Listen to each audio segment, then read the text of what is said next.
tiny bit. And this is additive monoprinting. This is the most fundamental part of monoprinting is additive.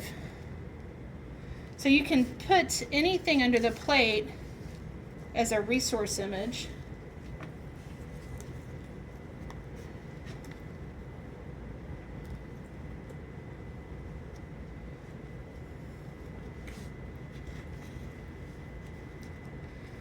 I'm so clumsy today. Little line, yeah. I know. Getting it everywhere. I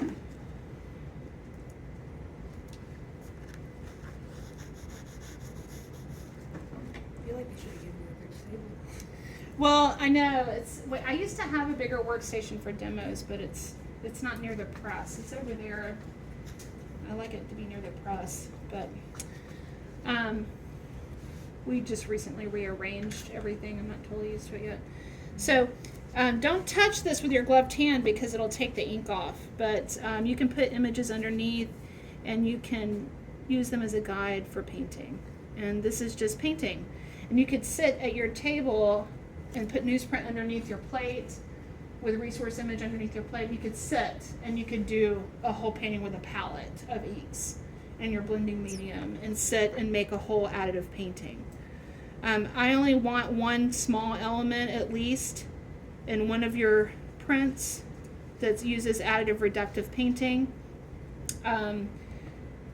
You have to use each process at least one time in one of your prints. So you don't even have to use them both in both prints. Just one once is enough. It's just the additive reductive one process once. Yeah. So use additive once, reductive once. Usually reductive's used along with additive. I'm going to show you that in a second. So we're making two monoprints. Is that what you mean? Yeah. Okay. I think 2 or 3. And I was thinking of them as like a diptych or like a series. Ah, I see. You know, we're using the same imagery but in a different way. You know, so maybe in one of your prints you paint the bird, and maybe in the other print you color transfer the bird. You know what I mean? Or in another print it's a stencil of the same bird. So you can paint stencils as well, and you can watercolor paint Duralar. So you can use watercolor and Duralar and print that, but you have to print it last. You have to save a space for it because watercolor does not print over Akua ink. You might want to write that down. That's really important. Fat over lean is the rule. So this ink works really well over the feather roll because it's fattier. It's fat over lean. The feather roll's lean and the additive ink is fattier. So it works really well, right? And the leanness of this ink will hold this through the pressure of the press. It will hold this additive ink in place. We call that holding the line in monoprinting because this ink around it is like tied up against the additive ink, so it's holding it there. So when it goes through the press, it will print without going like this, you know. But meanwhile, you want to paint pretty thin when you're additive painting and monoprinting, and embrace the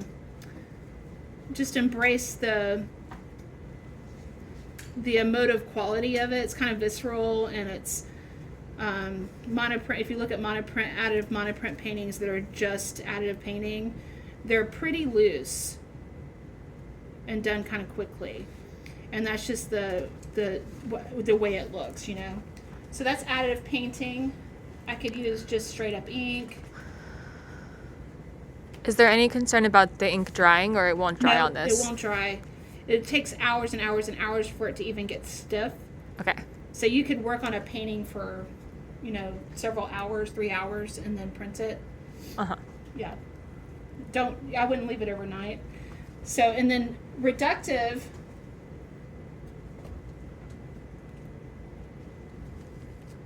I usually take a part of a Q-tip off, or you can use the back of a paintbrush or a paintbrush without any ink on it, like this.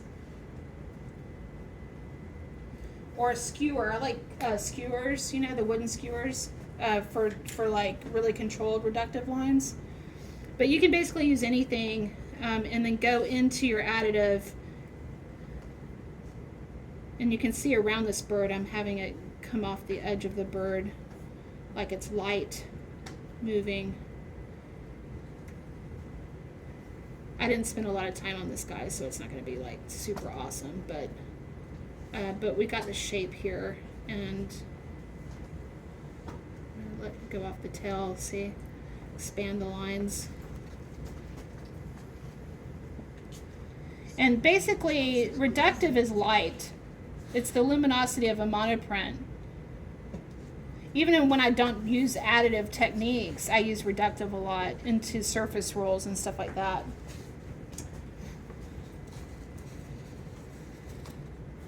So I'm just using a paper towel on my finger right now, and I can go in and use reductive marks like this to reveal light and have a different kind of texture in there. You can take wax paper, roll it up, lay it down, rub the wax paper, pull it up, and it'll make a texture, reductive texture in your feather roll. Okay, so let's look at this. You can see the reductive loose painting, that's the additive painting in the feather roll of the bird.